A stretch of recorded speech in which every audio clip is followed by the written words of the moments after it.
Boa noite, pessoal. Aqui é o Dr. Fabiano falando. Vamos começar aí o segundo webinar. Por favor, se vocês estiverem me ouvindo,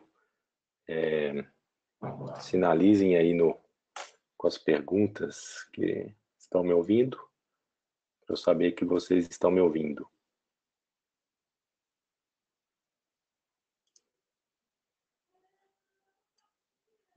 Ok, o João já falou que está me ouvindo, então podemos começar. Boa noite a todos.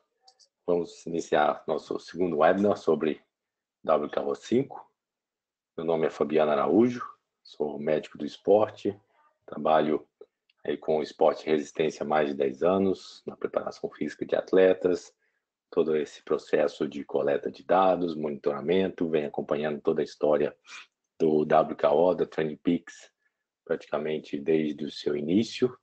Então, passei por todas as fases aí, WKO 3, depois os 4, agora os 5, e tem sido um privilégio poder falar para vocês sobre essas novas ferramentas aí que estão disponíveis, as evoluções do programa, todas as possibilidades que nós temos para melhorar, né, o acompanhamento dos nossos atletas, ou se você é um atleta que se autotreina, também para você saber como você está evoluindo com seus treinos. Então, há uma gama enorme aí de possibilidades.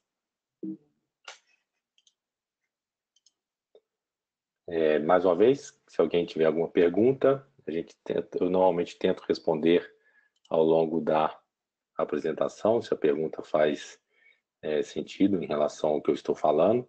Então, nesse menuzinho de controle tem uma setinha aqui embaixo que fala sobre que você pode clicar e fazer perguntas. Okay. O João já aprendeu.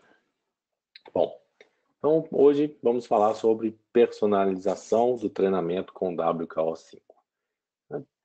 Hoje é um webinar um pouco mais teórico sobre os fundamentos da fisiologia do exercício, do treinamento, do atleta, né, o que principalmente, né, um atleta de esportes de resistência. E eu gostaria de começar aí com essa frase, que não há dois atletas iguais. Só que a gente sabe disso há muito tempo, né, que cada atleta reage de modo ao treinamento, e isso é determinado justamente por várias características genéticas e ambientais que determinam o indivíduo final. Só que qual que sempre foi, ainda é em muitos casos, uma grande limitação? É a falta de entendimento sobre a fisiologia e desempenho únicos daquele atleta. Se nós não entendemos bem essa fisiologia e esse desempenho que são únicos dos atletas, consequentemente, os sistemas que são propostos para, né, sistemas de treinamento, eles acabam sendo deficientes. Então, aqui a gente traz alguns exemplos, por exemplo, zonas de treinamento. Muitas vezes elas apresentam regras gerais. A gente vai ver hoje aqui, por exemplo, que dependendo da situação, isso nem sempre funciona bem. Outro ponto que a gente tem que conversar é sobre as zonas de treinamento, como que elas são criadas, tá? Normalmente a gente vai falar no próximo slide, uma distribuição normal dos dados que são disponibilizados pelos atletas e treinadores. Então a gente aplica ferramentas estatísticas sobre esses dados e, né, historicamente, a gente sempre criou recomendações de faixa de intensidade que são baseadas em sistemas energéticos, obviamente, mas que atendiam a maior parte da população, mas nem sempre toda a população. Treinamento, para quem acompanha aí a história do treinamento com potência, isso já é bem conhecido em algumas partes do algoritmo aí do treinamento com potência. Bom, e finalmente vem a questão do rastreamento da resposta ao treinamento. Então, você tem lá um sistema que propõe determinadas regras, determinadas combinações de duração, frequência, intensidade dos treinamentos, e aí você aplica isso por 4, 8, 12 semanas, o tempo que for necessário para preparar o atleta ou para sua própria preparação em direção a um evento-alvo. E 12 semanas de treino, 20 semanas de treino é um tempo considerável para você descobrir no dia da prova que não funcionou.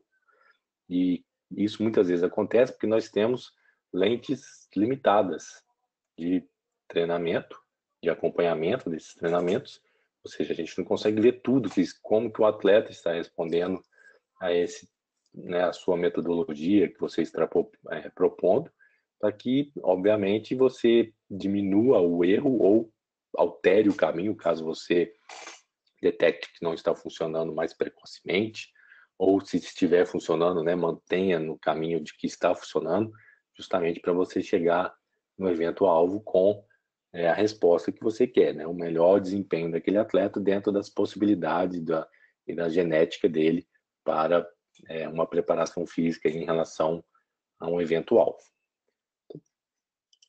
Então, aqui eu trago a curva, que fala sobre a distribuição normal. Então, para muitas coisas na biologia, a gente usa essa curva, também conhecida como a curva de Bell, onde nós temos distribuição da frequência entre as respostas dos indivíduos a determinada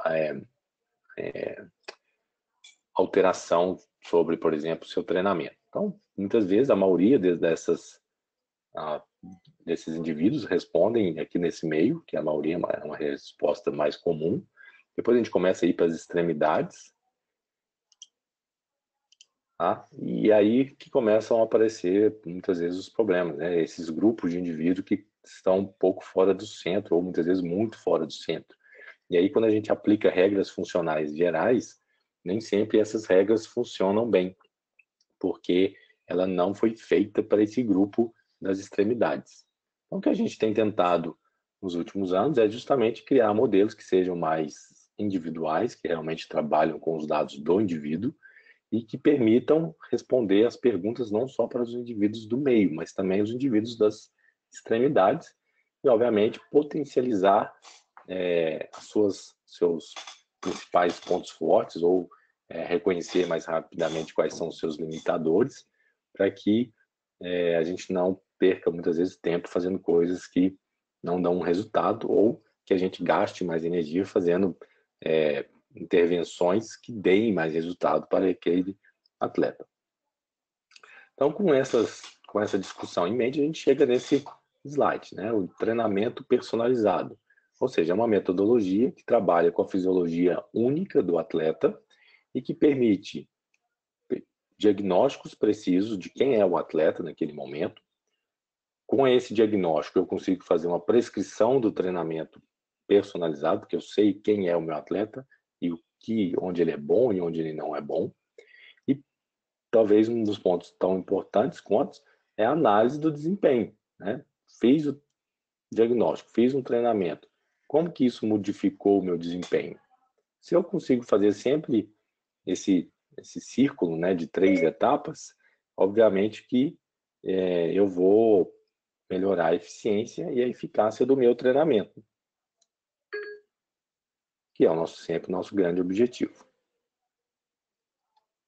Então aqui a gente tem uma outra maneira de ilustrar esse mesmo conceito, a evolução do treinamento com o tempo. Então a gente começa muitas vezes lá com um treinamento aleatório, baseado às vezes na percepção subjetiva do esforço, tá?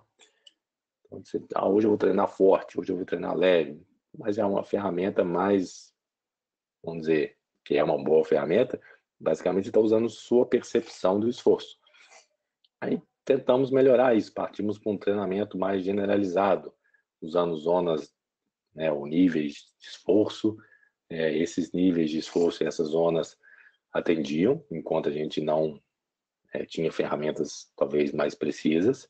E finalmente a gente chega aí no treinamento personalizado, que é aquele treinamento que é derivado dos dados do atleta, que é o que a gente sempre espera fazer, A gente não vai pegar regras gerais que podem funcionar, mas se a gente tem a possibilidade de usar os dados do atleta, a gente consegue criar o que a gente chama, né, uma pegada aí única ou individual da resposta ao treinamento, pois sempre que ele alimenta com novos dados dos seus treinos, a gente automaticamente está adicionando mais elementos à sua fisiologia e avaliando como que ele está respondendo ao treinamento, o que é muito importante, né? Dentro aí, claro, isso uma das esferas da preparação física, da preparação de um atleta para um evento. Isso a gente, né, focando aí na preparação física, lembrando que tem outras preparações de equipamento, nutricionais, psicológicas, que também fazem parte do processo. Só que para isso funcionar, para a gente chegar realmente nesse sistema,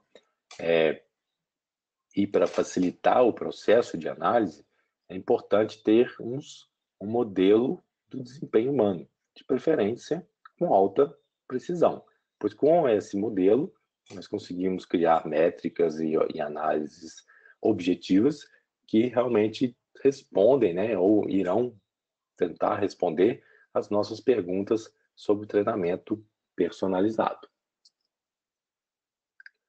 Quais seriam, então, esses elementos que a gente poderia personalizar dentro da preparação, por exemplo, a preparação física de um atleta? A gente tem elementos de força, como potência neuromuscular, a própria força, né, de contração muscular. Temos elementos metabólicos, aí entra, por exemplo, a capacidade anaeróbia, capacidade aeróbia, uns falam anaeróbica ou aeróbica, na discussão aí qual que é o certo ou errado. E, finalmente, a fadiga, né? Então, a gente fala sobre resistência à fadiga, a estamina ou vigor, a gente vai falar um pouco mais desses conceitos ao longo da apresentação. E, né, o objetivo é realmente ter uma visão 360, uma visão completa do nosso atleta e como que ele, né, principalmente como que diante de determinadas intervenções de treinamento, como que ele está respondendo, para que diante dessa resposta a gente volte no primeiro passo, que é ver como ele é e tentar, né, ir alterando o treinamento para chegarmos onde a gente precisa. Então, um modelo, quando a gente pensa em um modelo de desempenho humano, esse modelo, preferencialmente, né, ele precisa acontecer a partir de dados, tá? Então, a partir dos dados, normalmente, de vários atletas ou de um grupo de atletas, ou para gerar um modelo mais robusto, nós desenvolvemos um modelo que precisa ser preditivo, consistente, executável e quantitativo no desempenho humano. Com essas variáveis, nós conseguimos avançar no entendimento e principalmente na avaliação de como o desempenho humano, através de um modelo matemático, está sendo alterado por uma intervenção de treinamento. Claro que isso não é novidade, né? Se você pega os atletas de alto rendimento, os atletas da elite, eles sempre tiveram acesso a isso. Só que a gente necessitava de testes laboratoriais, então, um teste de VO2 máximo, um teste de lactato, testes, né, de forças isocinéticos e, né, vários exemplos aí que a gente poderia falar que são testes laboratórios, são testes normalmente caros, né, nem todos os atletas têm acesso a esses laboratórios nas suas cidades e, consequentemente, isso já existe há muito tempo, porém ele sempre foi muito limitado. E mesmo para os atletas de elite, quando eles começam a competir, entra na temporada de competição, é muito difícil você levar esses atletas para o laboratório toda semana, às vezes até mesmo uma vez por mês, e ficar, porque tem muita viagem, tem muita, esses testes, muitas vezes o atleta precisa estar descansado, ele não tem tempo para descansar. Então, além, é claro, de ter, ao termos esses modelos, a gente ajudar os atletas amadores que não têm muitas vezes acesso aos laboratórios, mas isso também ajuda muito os atletas de elite, pois com o uso da matemática nós conseguimos trazer todo aquele conhecimento ou boa parte daquele conhecimento que normalmente é exclusivo dos laboratórios para o mundo, um mundo dinâmico, um mundo de treinos e um mundo de desempenho que acontece todo dia, né? Quando um atleta tem um medidor de potência, todo dia ele gera dados sobre o seu desempenho. Então, o que a gente quer é, será que com esses dados sobre o desempenho do meu atleta, derivados hoje principalmente da potência, mas da frequência cardíaca, da cadência ou de oxigenação muscular, a gama de sensores está cada vez maior, biomecânicos. Será que eles estão provando, sem eu ter que levar para dentro de um laboratório, que o meu atleta está sendo melhorado, ele está se tornando, né, um melhor atleta, que é o nosso grande objetivo? Então a gente quer isso, tá? E a partir dessa necessidade, né, existem alguns modelos no mercado. O modelo do WKO é um deles, tá? Foi desenvolvido pelo fisiologista Andrew Cougar, que foi também um dos pioneiros na criação do modelo, mesmo usando regras gerais para o treinamento com potência. E desde o WKO4, que foi a principal introdução e inovação em relação ao WKO3, foi a introdução do modelo da curva potência e duração. Então aqui a gente tem bem simples, a gente tem um exemplo criado aleatoriamente para demonstração. Então a gente tem o que a gente tem, a curva amarela sombreada, são os dados do ciclista, tá? E a partir dos dados do ciclista, hoje pode ser de corredores também, que a gente já tem esse modelo funcionando para corredores de rua, a gente consegue aplicar o modelo matemático, e esse modelo, vejo que ele segue de uma maneira bem próxima, né, a linha dos dados do atleta. Ok, então temos um modelo, mas esse modelo é uma novidade? Também não. Desde muito tempo a gente já tem aí, talvez o primeiro modelo foi o modelo do Bannister, tá? Esse modelo foi um modelo inicial, mas ele tinha algumas limitações, e ele evoluiu para o modelo, né, o Busso, né, um pesquisador, tentou refinar o modelo do Bannister, mas também ainda com algumas limitações, e hoje nós temos no WKO, né, como eu falei, tem outros modelos em outras plataformas, mas no WKO nós utilizamos o modelo desenvolvido pelo Andrew Cougar, que é um modelo do Bannister simplificado, mas que tenta resolver algumas das limitações que haviam nos modelos anteriores. Ainda não é perfeito, mas funciona bem. Dentro do meio científico, talvez um outro modelo que é muito conhecido, talvez o mais utilizado, é o modelo, né, da potência crítica, também conhecido como CP, a sigla em inglês. É um modelo que tenta também criar essa análise da fisiologia do atleta a partir de dados de potência do atleta, tá? E tão importante quanto ter um modelo é pensar o tanto que o seu modelo é preciso.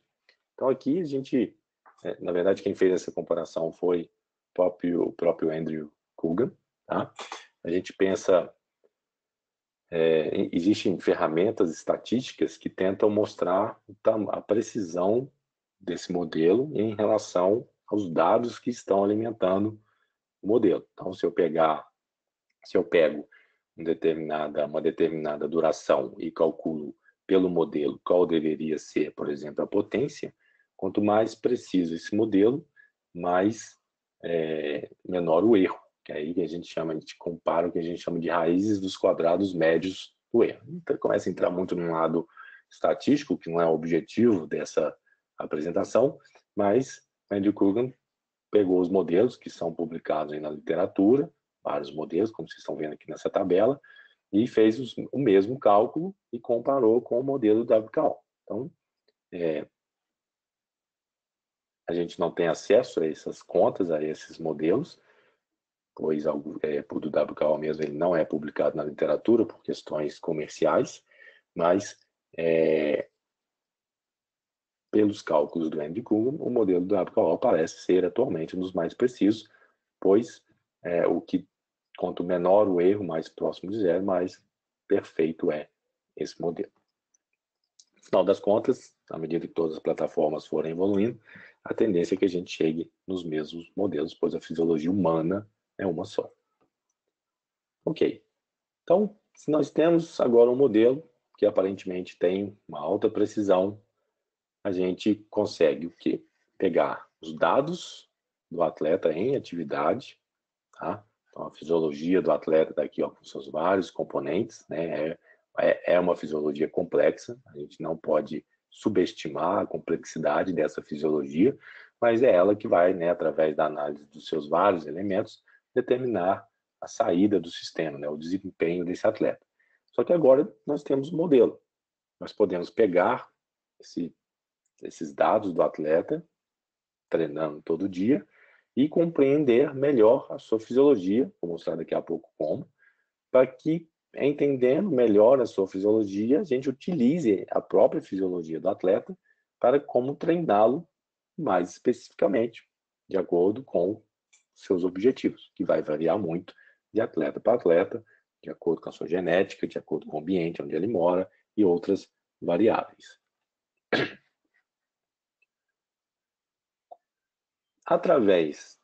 Após a criação desse modelo, né, modelo potência-duração, ou a curva PD, é outro termo que eu particularmente uso muito, foram criados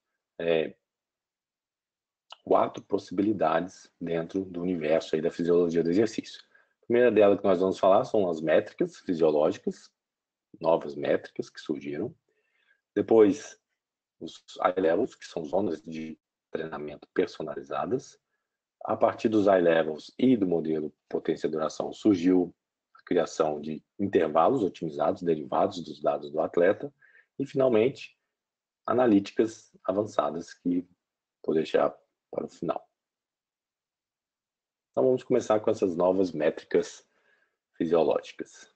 O que determina o fenótipo do atleta? Né? O que é o fenótipo? Quem é o atleta? Né? Quem é o seu ciclista? Quem é o seu corredor? É uma composição, aqui nós temos alguns exemplos, de várias variáveis que determinam o desempenho humano. Né? E aqui a gente está pensando, mais uma vez, energeticamente, fisicamente. Então, algumas talvez já sejam conhecidas de vocês, né? O FTP, limiar funcional de potência, VO2 máximo, a gente vai falar, o consumo máximo de oxigênio. O FRC, para quem talvez esteja um pouco mais familiarizado, é mais conhecido como AWC, que é basicamente se a gente pode simplificar, seria basicamente a sua energia derivada de forma anaeróbia, tá? A potência máxima, basicamente relacionado ao seu sprint. Isso muitas vezes determinada pelos tipos de fibra muscular, composição de tipos de fibras musculares que você tem. E aqui já 2 elementos relacionados à sua fadiga, né? O tempo para exaustão e a estamina ou vigor. Vou falar mais sobre ele. Então, todos esses juntos determinam o fenótipo. Então, se a partir do momento que eu tenho um modelo, esse modelo me permite derivar todas essas métricas. E o interessante dessas métricas é que são métricas funcionais. Por que são funcionais? Porque elas são derivadas de um único canal de dados, que é a potência, e a partir desse dado a gente modela esses dados numa curva potência-duração, e através do cruzamento desse modelo com modelos matemáticos laboratoriais, nós conseguimos derivar métricas funcionais que, né, a grande vantagem, como eu disse anteriormente, é que elas podem ser medidas praticamente a cada treino e reavaliadas diariamente, sem depender da visita a um laboratório especializado aí de fisiologia do exercício. O primeiro deles, né, dando um enfoque maior, nós vamos falar sobre a fenotipagem do atleta. O que é a fenotipagem? É a classificação estatística e objetiva de um atleta em um dos 4 subtipos, no momento são 4, pode ser que isso expanda com mais dados à medida que ocorra a evolução do conhecimento, e baseada no formato geral da curva potência-duração de um atleta. Lembrando que o fenótipo, ele é o conjunto, então, de uma maneira uma definição mais clássica aí da biologia, é o conjunto de características notáveis de um indivíduo que resultam da interação entre o genótipo, a sua composição genética, e o ambiente. Tá? No caso, o ambiente aqui, talvez o principal elemento seria o treinamento do atleta. Alguns termos vocês vão ver que eu ainda não traduzo, porque como no WKO não existe uma tradução oficial para o português, então quem começar a usar o WKO vai ver esses termos ainda em inglês, e então eu prefiro falar a tradução em português e quando você chegar no WKO você vai ver esses termos, então você vai ter que lembrar o que é a tradução. Então no caso dos fenótipos aqui, hoje o que funciona melhor é para ciclistas, tá? Então a gente tem o contrarrelogista, o polivalente, né, que é o famoso faz tudo, o velocista e o perseguidor, né, o ciclismo de pista. Se a gente olha no slide a seguir, que tem um exemplo que mostra novamente a curva potência-duração. Então, no eixo X a gente tem tempo, e no eixo Y a gente tem potência. E, por exemplo, o contrarrelogista é o que tem a curva bem mais plana, né? Porque ele é especializado em longas durações, potência alta para as longas durações. Então, quando a gente chega em curtas durações, ele tende a ter uma deficiência aí na curva, porque ele foca todas as suas adaptações e energias na parte mais plana da curva, tá? Que determina o sucesso de um contrarrelogista. No outro extremo, vamos dizer assim, nós temos o velocista. O que é característico de um velocista? É uma curva que começa muito alta, não diria alta, mas muito com muita destaque para a potência nas durações curtas, e de repente a gente vê uma queda intensa em direção a durações mais longas. Lembrando que nós podemos ter dois velocistas com o Pimax, que normalmente está aqui perto do 1 segundo, completamente diferente, dependendo da habilidade genética e do nível de treinamento dele. Mas o que vai determinar se ele é um velocista, se a curva dele, né, o fenótipo dele é de um velocista, é o formato da curva, e não se ele tem 600 watts de sprint ou 1.500 watts de sprint. Ok? No meio a gente tem os outros dois, né? O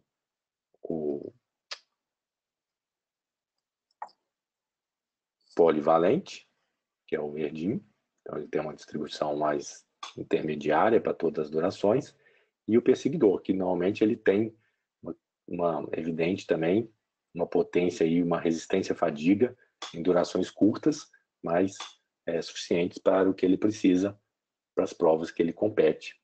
Quando chega durações mais longas, ele tende a perder de uma maneira significante também essa capacidade. Então, dura pouco também, mas dura mais do que um velocista, e tem pouco menos de força que um velocista, mas ele tem, na média, por mais tempo, mais força do que um velocista. Então, vocês começam a entender aí como que são essas análises que podem ser realizadas. Falando do fenótipo, vamos falar um pouco de métricas que são derivadas, né, do modelo potência-duração, o Pmax, FRC, o VO2 modelado, VO2 máximo modelado, e o FTP modelado também. Então, Pmax, a definição, segundo, né, os desenvolvedores do modelo, seria a potência máxima que pode ser gerada por um período curto de tempo. Ele representa, então, a potência máxima por pelo menos um ciclo da pedalada com as duas pernas. Então, a unidade utilizada para o Pmax é watts ou watts por quilo, né, que seria o Pmax relativo, né, pelo peso. Uma comparação, para quem talvez está mais aí ligado à área da fisiologia do exercício, é com o Max Power, que é uma outra medida aí também relacionada aos velocistas. A Twin Peaks acabou, né, e o Andrew Coogan acabou usando um modelo um pouco diferente, uma definição um pouco diferente, justamente para evitar picos de potência. Quem trabalha com medidor de potência sabe o tanto que isso é uma dor de cabeça, apesar que agora o WKO começou a filtrar esses picos, então vai tender a melhorar a precisão do Pmax para vários indivíduos. E outro ponto é que a maioria dos dispositivos grava os dados ao final da frequência de registro. Normalmente é 1 Hz, significa 1 segundo, um dado a cada segundo. Se você está pedalando aí, normalmente quem está dando um sprint a 120 RPM, essa frequência ela é baixa para registrar de maneira precisa a produção de potência num velocista, ou mesmo numa pessoa qualquer fazendo um sprint. com esse modelo do PMAX, né, o Andrew Kruger acredita que a gente gera um melhor balanço aí, pois ele precisa pelo menos completar um ciclo da pedalada para a definição do PMAX. E outro ponto também, algumas vezes a gente usa esse modelo aí de 5 segundos, mas o modelo de 5 segundos, ele sofre influência da fadiga, então, né, também há essa consideração aí se não seria melhor medir no tempo mais curto, somente uma pedalada completa. Então, tem algumas coisas que realmente a gente não tem acesso aos cálculos, tá, do modelo. A gente muitas vezes depende dessas definições que a TrainPix fornece, né, principalmente o Tim Cussig, que é quem sempre inaugura os webinars em inglês, e a gente vai, aos poucos, pegando as limitações do modelo ou as vantagens em relação aos outros, e traduz aí para o português para todo mundo ficar bem treinado. Existem tabelas, não vou ficar dando muita ênfase nessa tabela, porque não é o objetivo, sobre normativas, tá? Então, o que a gente espera para homem, para mulher. Essa tabela não leva em conta a idade e nem o peso, tá? Então, é uma tabela, vamos dizer, absoluta de dados. A gente tem médio, desvio padrão, né, o que é considerado PMAX baixo, médio e alto. Depois vocês podem aí, tem disponível para baixar o PDF. Quem tiver interesse em ver mais detalhes, pode fazer com calma depois, comparar com seus dados. Então, falamos do PMAX. Vamos falar agora do FRC, capacidade de reserva funcional, é a tradução que eu gosto de usar. Ela representa a quantidade de trabalho que pode ser realizado durante o esforço contínuo, que é importante essa palavra, contínuo, acima do FTP, até o início da fadiga. As unidades utilizadas são kilojoules, ou kilojoules, ou joules por quilo. Também é uma unidade aqui relativa. Do ponto de vista prático, o que quer dizer o FRC? Dando mais algumas informações. Então, você está lá pedalando 80% do seu FTP, início do treino, está bem descansado, dormiu bem. Se você pensa no FRC como uma bateria, significa que naquele momento você tem uma bateria cheia, completa, onde o pico, né, de potência máxima dessa bateria é determinado pelo Pmax. E aí, de repente, surgiu uma fuga, uma neutralização, um sprint para ganhar uma prova, você começa a utilizar essa bateria. E aí ela começa a descarregar, porque ela é uma bateria que tem uma energia limitada comparado com a oxidação, com a produção de energia via vias oxidativas. Então aqui a gente tem um metabolismo que é predominantemente anaeróbio, sem a dependência do oxigênio, e esse metabolismo ele é limitado justamente porque começa a produzir, né, muito lactato, começa a mudar todo o meio celular e chega um certo momento que a fibra muscular precisa entrar em pause. Quando isso acontece, né, a gente alcança a fadiga máxima, a gente precisa recuperar. Essa recuperação ela precisa ser abaixo do FTP e quanto mais baixa em relação ao FTP, mais ela recupera. Tem um número também de vezes que você consegue recuperar essa bateria, é limitado. E em função disso, a gente tem então, um conhecimento sobre, eu gosto de falar com meus atletas, que é o turbo do atleta. Eu falo que todo atleta tem um motor a diesel, aquele motor altamente eficiente, que te leva longe, mas o turbo, que faz as acelerações, você também tem um outro motor, mas esse turbo ele tem uma duração limitada, então você precisa fazer um uso aí com sabedoria dessa fonte energética. Mais uma vez, existe na ciência, até relacionado ao modelo de potência crítica, um modelo comum, que é o modelo do AWC. A diferença para o FRC é que o AWC ele leva em conta fontes de energia exclusivas do músculo, ou seja, fontes anaeróbias, como ATP, fosfocreatina, glicogênio e oxigênio ligado à mioglobina. E já o FRC, que é uma métrica funcional, ela já é a definição novamente, a quantidade total de trabalho pode ser realizada durante o exercício contínuo e acima do FTP até o início da fadiga. O FRC, diferente do AWC, ele leva em conta um pouco de produção de energia aeróbia. Afinal de contas, mesmo quando você está pedalando acima do FTP, você ainda continua produzindo uma certa quantidade de energia por vias aeróbias. Não é liga e desliga, tá? Então, diferente do AWC, que só leva em conta as vias anaeróbias, o FRC leva em conta principalmente a via anaeróbia, mas uma pequena parte tem uma contribuição da via aeróbia. Temos normativas também, tabelas, tá? Do que seria o espectro de FRC, homens e mulheres, a média de padrão. Então, depois vocês podem comparar aí com os seus dados históricos para ver onde vocês se encaixam. E, finalmente, chegamos aí ao VO2 modelado, tá? O VO2 máximo, que é, né, uma definição simples, quantidade máxima de oxigênio que o organismo pode utilizar durante um intervalo de tempo específico de exercício intenso. Por que é importante essa métrica? O VO2 máximo, essa métrica já é estudada na ciência há muito tempo, desde que os analisadores de gases, né, ficaram disponíveis.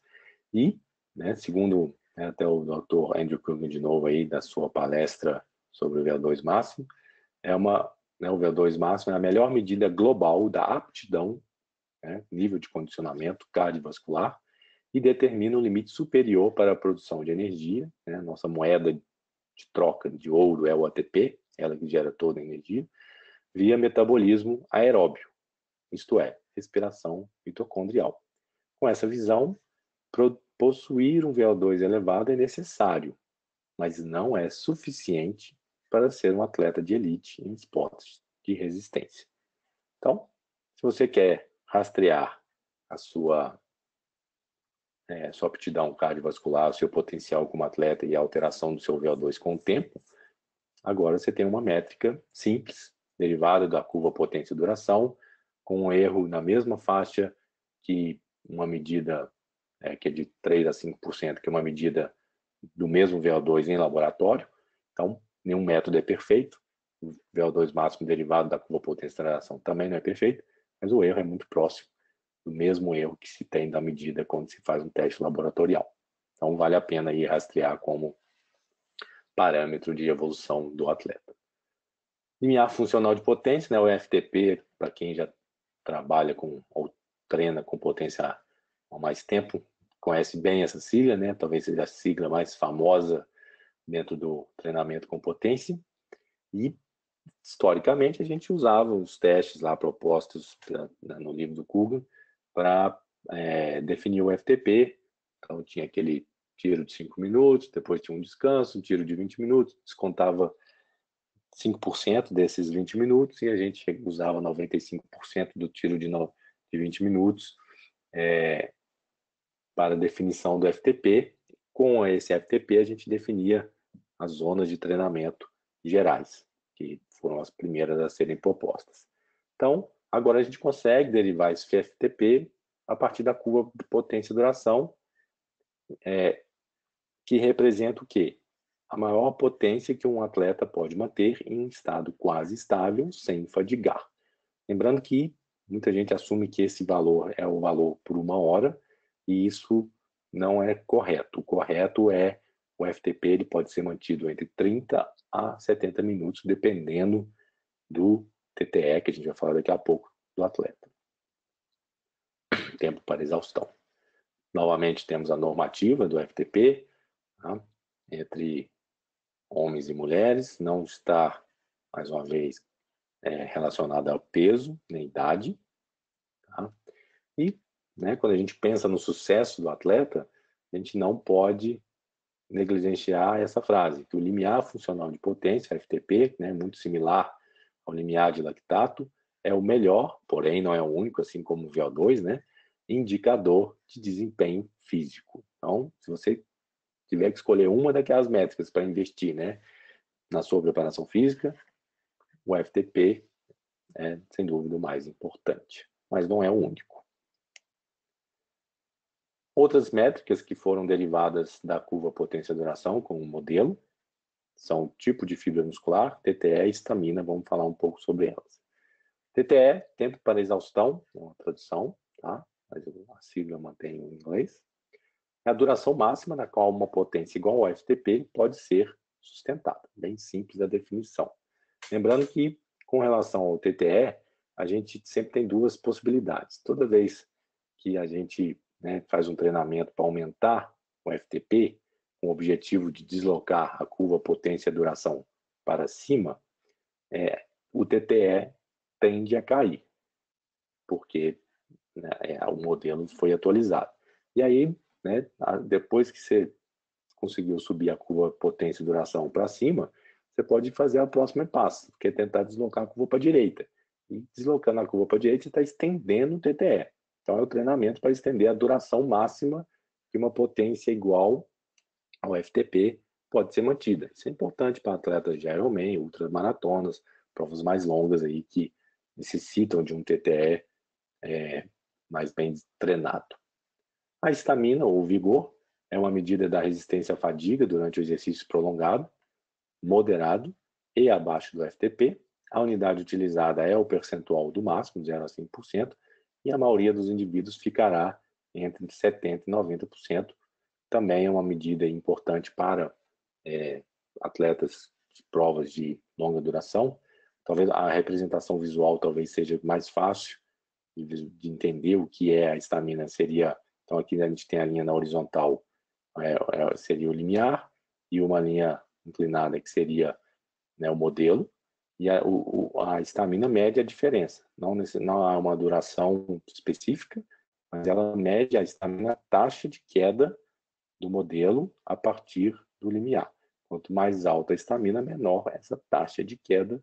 E, obviamente, tudo isso que a gente está discutindo depende da qualidade dos dados dos atletas ou, né, com o treinador para alimentar o modelo. Por isso que é muito importante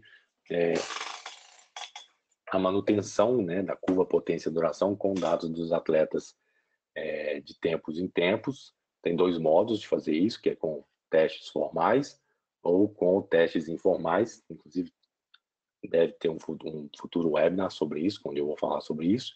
Mas se essa curva não estiver bem alimentada, a gente não consegue gerar esses dados da melhor maneira possível. Tipo de fibras musculares, então a gente sabe que existe diferentes tipos de fibras musculares no corpo, né, que podem ser classificados, por exemplo, de acordo com o tipo predominante de produção de energia. E os diferentes tipos de fibras podem ser treinados com exercícios específicos e focados no modo como elas produzem energia. Então, bacana que a gente consegue, com o modelo do WKO, rastrear como que essa composição das fibras está mudando. O Rômulo perguntou, só para antes de eu passar para o... Deixa eu só terminar esse slide e eu respondo a sua pergunta. Então, diante então, de tudo que a gente viu agora, nos últimos slides, você vê que a gente chega, né, pelo menos com as ferramentas atuais e com os sensores atuais, de uma visão bem próxima aí do atleta 360 graus, onde a gente consegue ver cada vez mais variáveis fisiológicas modeladas e acompanhadas diariamente para ter o atleta do modo que nós queremos para os eventos alvos, por exemplo. Seria uma boa bom objetivo, né, de ter esse tipo de modelo. O Romulo está perguntando como modelar o treino sem FTP, no caso da corrida de rua. Para o modelo funcionar, é necessário ter dados de potência.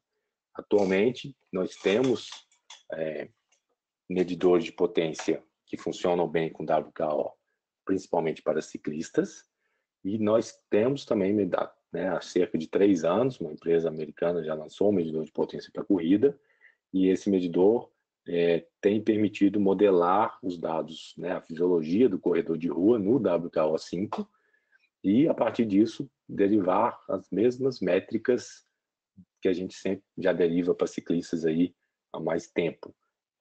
Tem algumas limitações ainda do medidor de potência de corredor com relação ao de ciclista, mas já tem várias informações bem próximas e relacionadas à fisiologia do corredor. Sem medidor de potência, sem dados de potência, o modelo do WKO não funciona. O único canal de dados que ele aceita é para potência. E no caso do corredor de rua, você pode usar também testes clássicos ou testes vamos dizer, mais aleatórios para determinar o FTP. Vou falar rapidinho aqui sobre o custo-benefício do treinamento. Isso aqui é uma discussão bem interessante, que muitas vezes as pessoas não têm noção, mas de acordo com o treino do atleta, as nossas reservas energéticas, elas são são limitadas. Então, normalmente, o nosso organismo, né, a gente sempre fala do princípio da especificidade, ele foca naquilo que você quer objetivar. Então, aqui te dá o exemplo de um treinamento de velocista, onde o foco era, né, aumentar, obviamente, o Pmax, que era o sprint.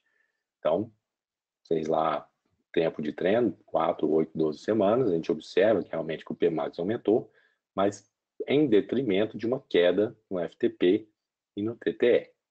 Tá? Quem disputa prova de circuito, né, provas de um dia, é muito importante ter aí, principalmente um FRC elevado, né, aquela energia anaeróbica, tem muita aceleração, muita disputa que podem fazer toda a diferença na prova.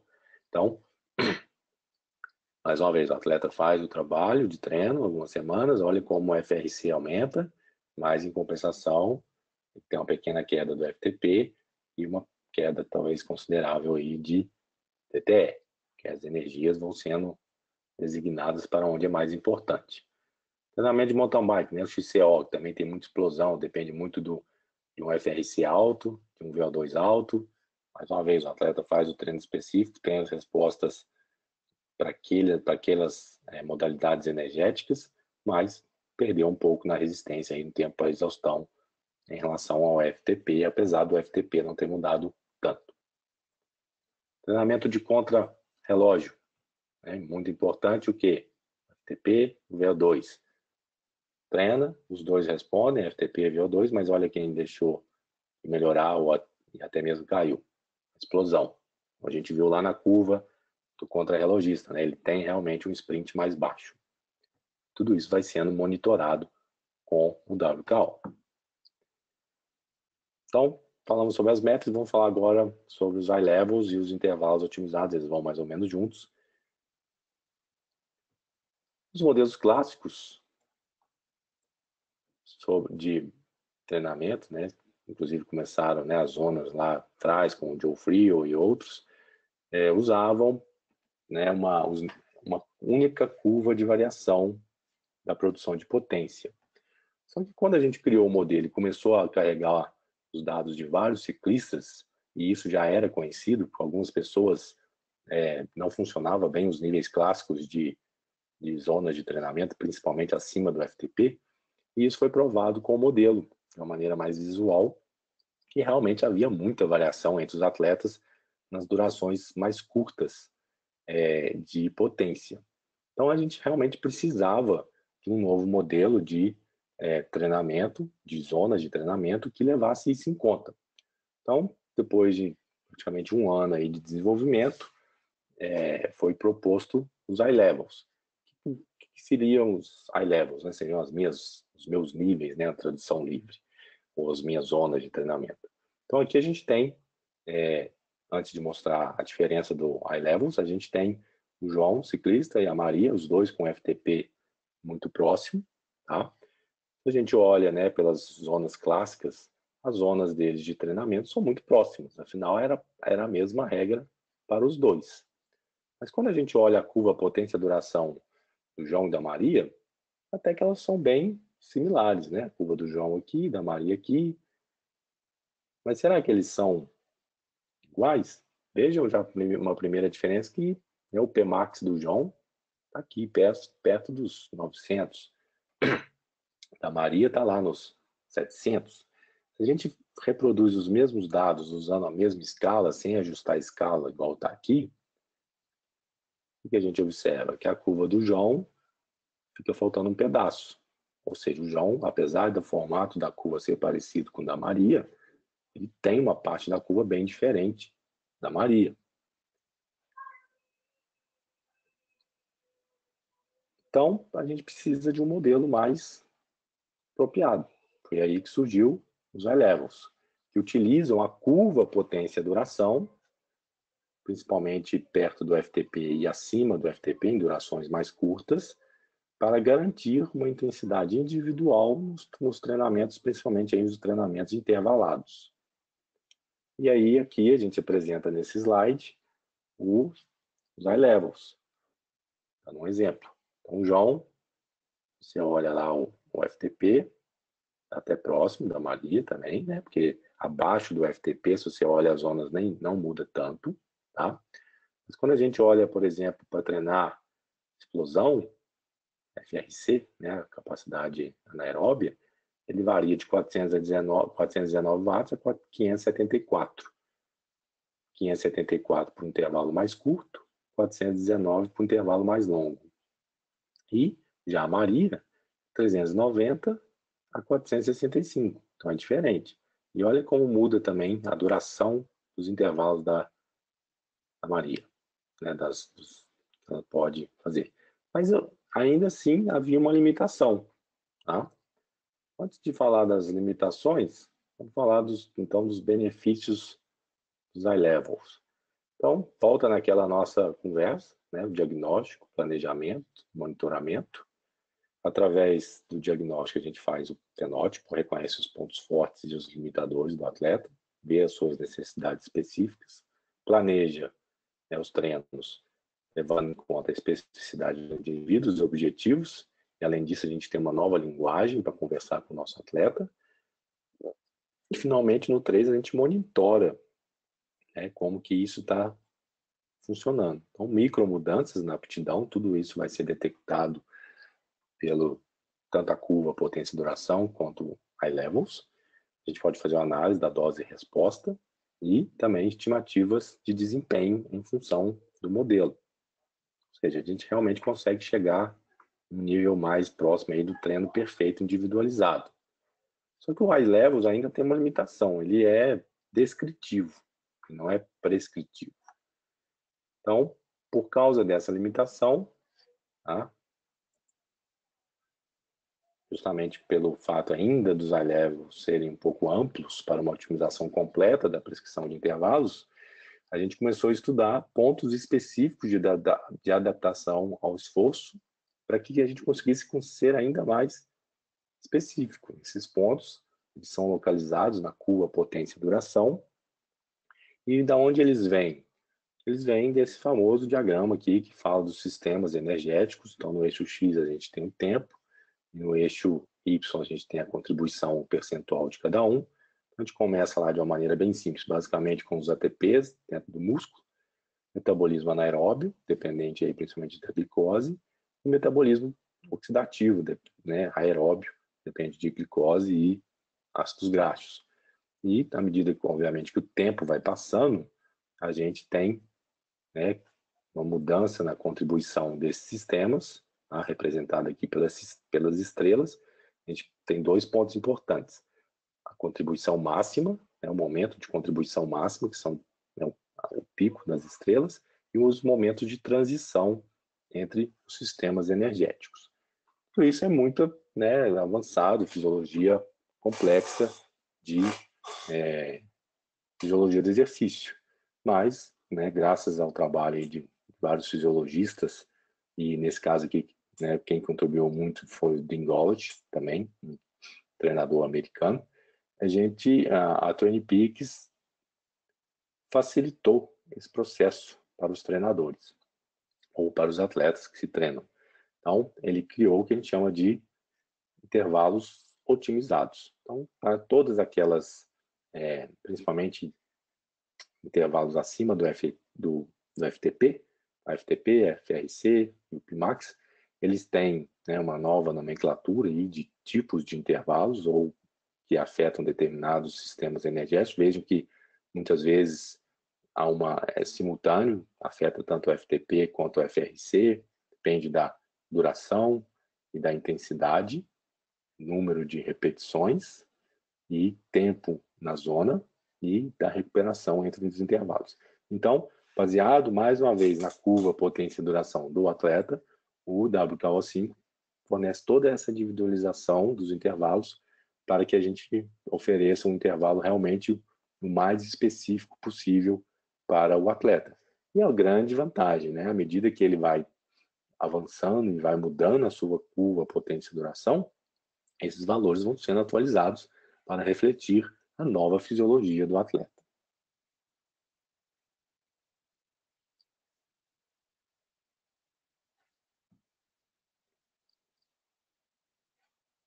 O computador hoje está passando slide sozinho.